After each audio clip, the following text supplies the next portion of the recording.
আসসালামু আলাইকুম। এমন ছোট এবং সহজ ইজি রাউন্ড শেপের হেয়ার স্টাইল নিয়ে তোমাদের মাঝে চলে এসেছি। চলো দেখে নেওয়া যাক কিভাবে করেছি। আমরা রাউন্ড সিস্টেম করার জন্য পিছন সাইড থেকে ৩ ইঞ্চি পরিমাণ নিচ থেকে রাউন্ড করে আমরা চুলগুলোকে সুন্দরভাবে কেচিয়ে নেব। অর্থাৎ যেটাকে আমরা রুট এরিয়াতে বলি, রুট এরিয়াতে সুন্দরভাবে কেচিয়ে নেব। সুন্দরভাবে কেচিয়ে নিয়ে আমরা সামনের দিকে আগাবো। দেখো আমি কিভাবে আগাচ্ছি। ২ ইঞ্চি পরিমাণ প্রত্যেকটা সাইড থেকে ২ ইঞ্চি পরিমাণ রাউন্ড শেপ নেব। রাউন্ড শেপ নেব। যত আমরা উপরের দিকে আসবো তত পেখমটাকে উপর থেকে বেশি করে কাচাবো। দেখো আমি যত সামনের সাইডে আসছি ততই কিন্তু উপর পর্যন্ত আসছি। হেয়ার গুলোকে উপর পর্যন্ত নিয়ে আসছি। অর্থাৎ তুমি যত সামনের দিকে এগোবে তত হেয়ার গুলোকে উপর পর্যন্ত ক্যাচানোর চেষ্টা করবে। তাতে করে কি হবে, ভলিউম গুলা তোমার বাড়বে, তোমার হেয়ারের ভলিউম বাড়বে এবং পেখমটা যে আমরা করছি সেই পেখমটা সুন্দরভাবে একটা ফিনিশিং আকারে উপর থেকে সাউন্ড হয়ে আসবে। দেখো আমি প্রত্যেকটা হেয়ারকে ২ ইঞ্চি পরিমাণ, খুব বেশি না, ২ ইঞ্চি পরিমাণ নিয়ে উপর পর্যন্ত যাচ্ছি। যত সামনের দিকে আসছি তত আমি ২ ইঞ্চি পরিমাণ উপর পর্যন্ত নিয়ে তারপরে কিন্তু ভলিউমটা করার চেষ্টা করছি।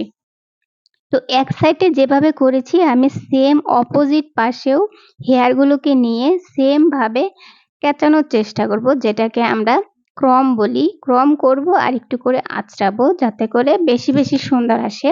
আমরা হেয়ারটাকে যত বেশি ফিনিশিং দিব ততই সুন্দর আসবে। তো সামনের হেয়ারগুলোকে আমরা রাখলাম, এটাকে আমরা রোলিং করব। তো সেই হেয়ার বাদে বাকি হেয়ারগুলোকে আমরা এভাবেই ২ ইঞ্চি পরিমাণ ২ ইঞ্চি নিয়ে ক্যাঁচাবো বা আঁচড়াবো বা আমরা রুট এরিয়াতে হেয়ারগুলোকে ক্যাঁচড়াবো। এতে করে আমাদের দেখো ভলিউমগুলো হবে। তো লাস্ট যে ফিনিশিং থাকবে সেই ফিনিশিং এ আমরা হেয়ারগুলোকে বেশি একটা কিছু করব না। বাই দ্য ওয়ে তার হেয়ারে যেগুলো দেখা যাচ্ছে এগুলো কিন্তু উকুন না। এগুলো তার হেয়ারে আমরা কিছু ট্রিটমেন্ট করেছিলাম। সেই ট্রিটমেন্টের জন্য উম মেথি বা কিছু ইউজ করা হয়েছিল, সেগুলো রয়ে গেছে।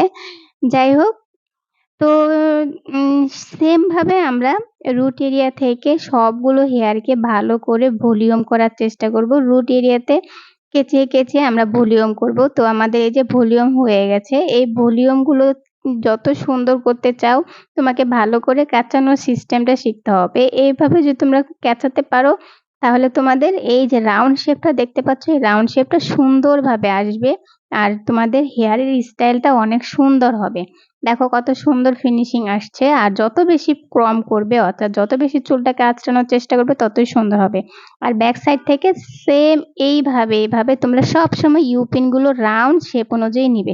একটা থেকে আরেকটা রাউন্ড শেপ অনুযায়ী নিবে, তবেই দেখবে তোমাদের হেয়ার স্টাইলের ইউপিন গুলো আর কখনোই খুলবে না।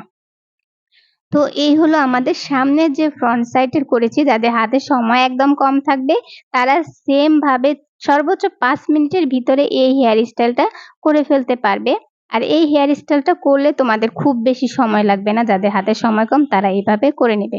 তো হয়ে গেল আমাদের এই সুন্দর হেয়ার স্টাইলটা করা। যারা এই সহজ টেকনিকে হেয়ার স্টাইল শিখতে চাও তারা আমাদের সাথে যোগাযোগ করতে পারো হোয়াটসঅ্যাপে। ভালো থেকো, সুস্থ থেকো, সহজ টেকনিকে শিখতে আমাদের সাথে থেকো।